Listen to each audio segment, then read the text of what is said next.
کیا ہوتا ہے حق اللہ اور حق العباد؟ ہر باتوں کا دو پہلو ہوتا ہے، ہمیشہ دو پکش ہوتا ہے، ایک پکش کبھی نہیں ہوتا ہے، ہمیشہ دو پکش ہوتا ہے۔ دو پکش بولتا ہے نا، دو پکش، دونوں طرف، دونوں پہلو، دو دھارائیں۔ ہم لوگوں کو کیا ہے، ایک دھارا پہ ہم لوگ چلتے رہتے ہیں، ایک ہی دھارا کو سمجھتے ہیں۔ ہر چیز کا دو دھارا ہوتا ہے، کوئی بھی چیز دنیا میں ایک نہیں ہے کہ ایک ہی دھارا ہے۔ تو صرف اللہ ہے، ذات خدا ہے، یعنی اللہ پر جو ایک ہی دھارا، جس کا دو دھارا، دو دھار، دونوں طرف نہیں ثابت کر پاؤ گے۔ اللہ ایک ہے، اللہ ایک ہی ہے، ایک ہی دھارا ہے۔ تو ان کی جو سرشٹی ہے، دو دھارا، دو پکش ہے، ان کو دیکھنے کے لیے تیسری آنکھیں ہوتے ہیں، یعنی باطنی آنکھیں، گیان کی آنکھیں، ہدایت کی آنکھیں، ہے نا۔ تو اس میں میں نے بتانے جا رہا ہے کہ بھائی حق اللہ، حق العباد، ایک ہے اللہ کی حق۔ اللہ کی حق کسے کہتے ہیں؟ اللہ کے حق کسے کہا جائے گا؟ جو بندگی، عبادت، ریاضت اللہ نے قرآن پر کہا ہے اللہ کی بندگی کرنے کے لیے، اللہ کی عبادت کے لیے،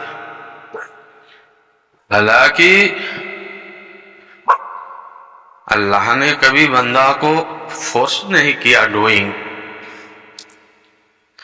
اللہ نے بندہ کو نصیحت کیا۔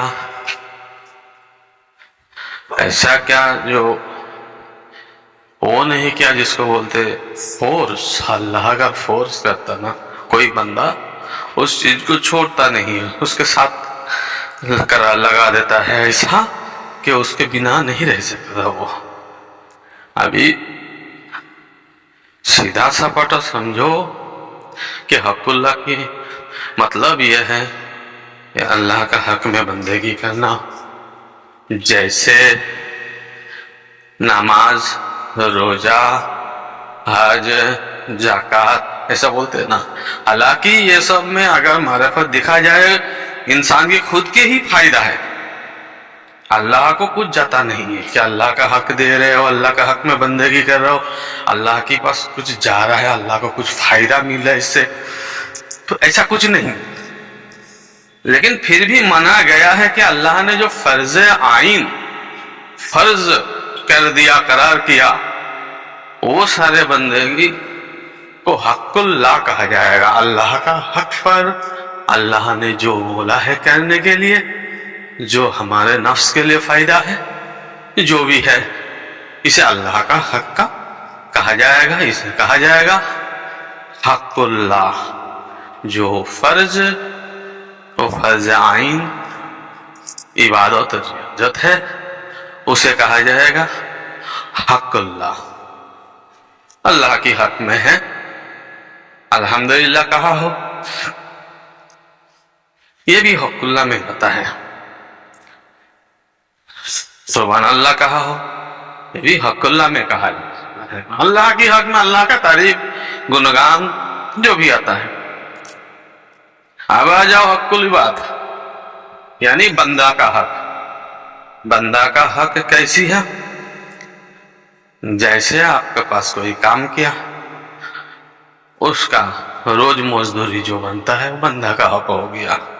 بندہ ایک دوسرے سے اچھے برتاؤ میں رہے، ویوہار بنا رہے، یہ ہے بندے کا حق ہے.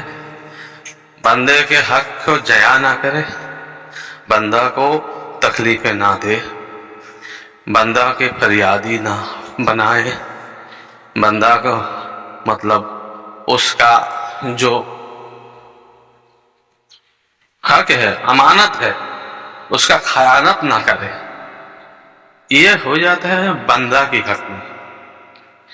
تو دونوں تو پہلو کو بتایا ہوئے، حق اللہ، حق العباد. اگر حق اللہ اپنے نہیں کیے، اللہ کی فرمان کو نہیں مانے، اللہ رحم والا ہے، ہو سکتا ہے کبھی اللہ نے آپ کو معاف کر دے. اس کی رحمت کی صفات سے رسول صلی اللہ علیہ وسلم رحمت للعالمین کی وسیلے سے آپ کو معاف کر دے.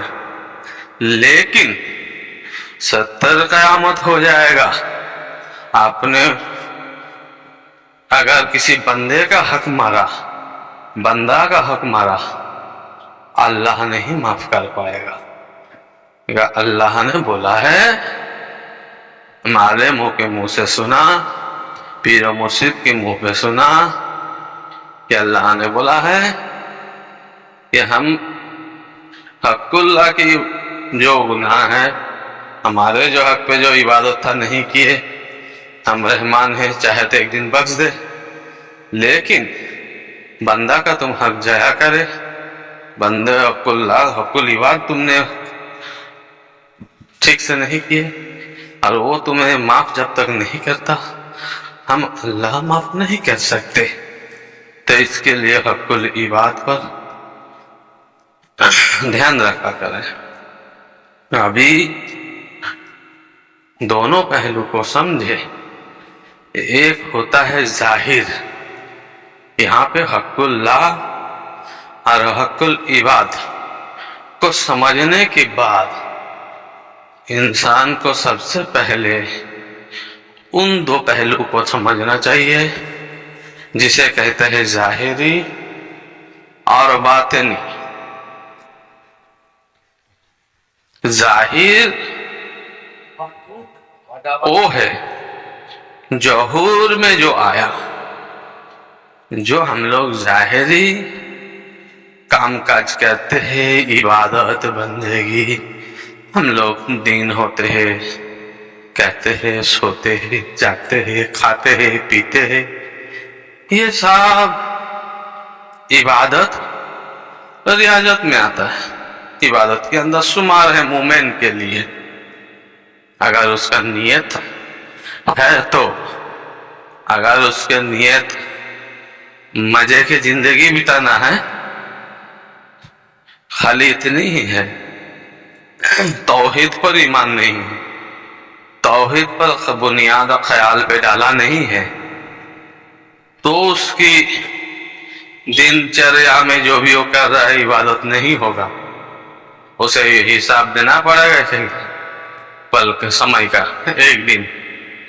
لیکن ہاں، اگر وہ نیت و ارادے ڈال لیے توحید کی، توحید پہ، اور اس پہ عمل بھی کر رہے ہیں، زندگی بتا رہے ہیں، اللہ کو ہمیشہ جڑے ہوئے ہیں، اللہ کا ساتھ اس کا ارادے،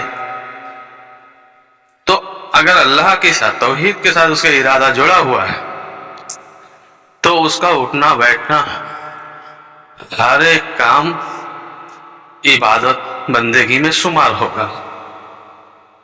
ابھی عبادت بندگی کا دو پہلو ہے، ایک ظاہری، ایک باطنی. ظاہری وہ جو دکھائی جاتی ہے، باطنی وہ جو اللہ دکھتا ہے، صرف اللہ دکھتا ہے اور دوسرا کوئی نہیں دکھتا. اس کا باطنی عمل نامہ صرف اللہ دکھے گا. وہ کیسا؟ ظاہری تو ہم لوگ سمجھ گئے، دوسرا پہلو باطنی. آپ نے سوچا، کسی نے نہیں جانا، کسی نے نہیں سمجھا، اور کسی نے نہیں دیکھا، ہم نے تو من ہی من میں کی جو کیے.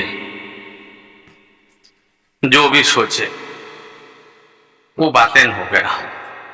وہ اللہ دیکھ رہا ہے, وہ اللہ سن رہا ہے, اللہ سمجھ رہا ہے. اور مزے کی بات یہ ہے اللہ نے اگر ظاہری تم جو بندگی کر رہے ہو اس سے زیادہ آپ کی گہرائی میں جو بات ہو رہا ہے چل رہی ہے وہ جو باطن کے گواہ خدا ہے, باطن کا گواہ خدا ہے. اس بات پر اللہ زیادہ توجہ کرتے, زیادہ اس پہ دھیان دیتے, اسے قبول کرتا ہے. یہ ہوا بندگی کا دو پہلو. اسی طرح جب ظاہری وہ باتیں نہیں کی, دونوں پہلو کو سمجھ گئے. اب باطنی کی پہلو میں جو بندگی چھپا ہونا چاہیے وہ توحید ہونی چاہیے. ہمیشہ کوئی بھی وچار آئے, اس وچار آنے کی تورنت تمہارے سامنے توحید آ جانا چاہیے اندر سے, لا الہ الا اللہ. کیونکہ آپ کو جاننی ہے کوئی معبود نہیں سوائے اللہ, اللہ سوا کوئی معبود نہیں. ابھی یہاں پہ دوسرا پہلو ہے محمد رسول اللہ یا عیسیٰ روح اللہ یا موسیٰ کلیم اللہ. کوئی بھی رد نہیں ہے, کوئی کلمہ رد نہیں ہے. کچھ لوگوں کہتے ہیں محمد رسول اللہ آنے کی بعد موسیٰ کلیم اللہ رد ہو گیا.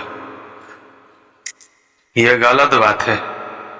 اگر یہ کسی نے لکھا ہے بولا ہے وہ ناسمجھی سے اس پہ غور فکر کرنا پڑے گا کون بولا ہے, کیوں بولا ہے, کس بات پہ بولا ہے, وہ بات کہنے سے پہلے کیا بات ہو رہی تھی. یہ سب بات پر غور فکر کرنا پڑے گا, تب جا کے اس کی نتیجہ میں آپ پہنچ پائیں گے. لیکن جان لو توحید اس کے ساتھ جڑے ہوئے جو بھی بات ہے دونوں پہلو کبھی رد نہیں ہوگا. یہ ازل میں ہمیشہ چلتے رہے گے, رد نہیں ہوگا. تو رد نہیں ہوگا تبھی تو بتایا گیا ذکر کی بات. جو تم انجیل تورات اور زبور کا تذکرہ کرا کرو, اس کا ریسرچ کرا کرو, جانا کرا کرو, تب تم قرآن کو بھی سمجھ پاؤ گے اچھی طرح. یہاں ذکر کے بعد کہا گیا ہے کہ اس کا ذکر کرو, اس کا دیکھا کرو, اس کو سمجھا کرو, تب جا کے تم قرآن کو اچھی طرح سمجھو گے. تو اگر اللہ نے حکم کرتا اس کا دیکھا کرو تو مطلب رد نہیں ہوا. لیکن جیون کا جو عمل کی جو دریافت ہے, جو عمل جو کام کرنی ہے وہ قرآن کے مطابق ہونی چاہیے. ایسی بات ہونا پہ عمل ہونا چاہیے جس پہ دلیل قرآن و حدیث میں ملتا ہو. جو چیز شرک, کفریات, منافقات, یہ سب عمل کو نہیں کرنا چاہیے. اس کے لیے یہ بات بتایا گیا. کس چیز کے لیے کون سی بات بتایا جا رہا ہے اس پہ غور فکر کرنا پڑتا. ابھی ہر کلمہ, اس کلمے کے دونوں پہلو اگر اپنے لا الہ الا اللہ محمد رسول اللہ پڑھے تو آپ کو محمد کی نتیجہ پر چلنا پڑے گا اور کسی کا نہیں. کہ انہیں آپ نے بولا لا الہ الا اللہ محمد رسول اللہ، تو آپ دوسرے کا کیسا پڑھو گے، سنو گے؟ دوسرے کا کیسے چلو گے؟ ایک پہ چلنا ہے نا، دونوں پہلو یہاں ہو گیا۔ اب تیسرے پکش کو جوڑنے کے لیے رسول صلی اللہ علیہ وسلم کی خلافت، ولایت، خلافت، اجازت ضروری ہے۔ اس کے لیے تو رسول صلی اللہ علیہ وسلم جو پہ نازل ہوئے تھے کہ وہ بات کہہ دو جو کہنی تھی، ورنہ دن ادھورے رہ جائیں گے۔ تو کہا کہ علی اور مولا یا علی ولی واللہ، تو آپ کو کلمے کے ساتھ تیسرا بات یہ سمجھنے کے لیے ہے، جبکہ یہ کوئی پکش سے نہیں ہے، یہ اس توحید کو، وہ طیب کو سمجھنے کے لیے ولایت کا نیو رکھی گئی، اس کی امانت کا خیانت نہ ہو، اس کے لیے یہ نیو رکھا گیا۔ لا الہ الا اللہ محمد رسول اللہ یا علی ولی اللہ۔ جان کے رکھو ہر باتوں کا دونوں پہلو ہوتے ہیں، کچھ باتوں کو تیسری آنکھ سے دیکھنا ہوتا ہے۔ اب یہ تیسری آنکھیں یعنی گیان کی آنکھیں قلب کے توجہ سے دیکھنا ہوتا۔ اس طرح ہم لوگوں کو عبادت کی وہ سب باتیں نہیں بتائی جاتی، یہ سب باتیں نہیں بتائی جاتی۔ ابھی کیا ہے، سب لوگ بھاگے ہوئے ہیں، اپنے اچھے ہونے کی ثبوت دے رہا ہے، جنتی ہونے کی ثبوت دے رہا ہے۔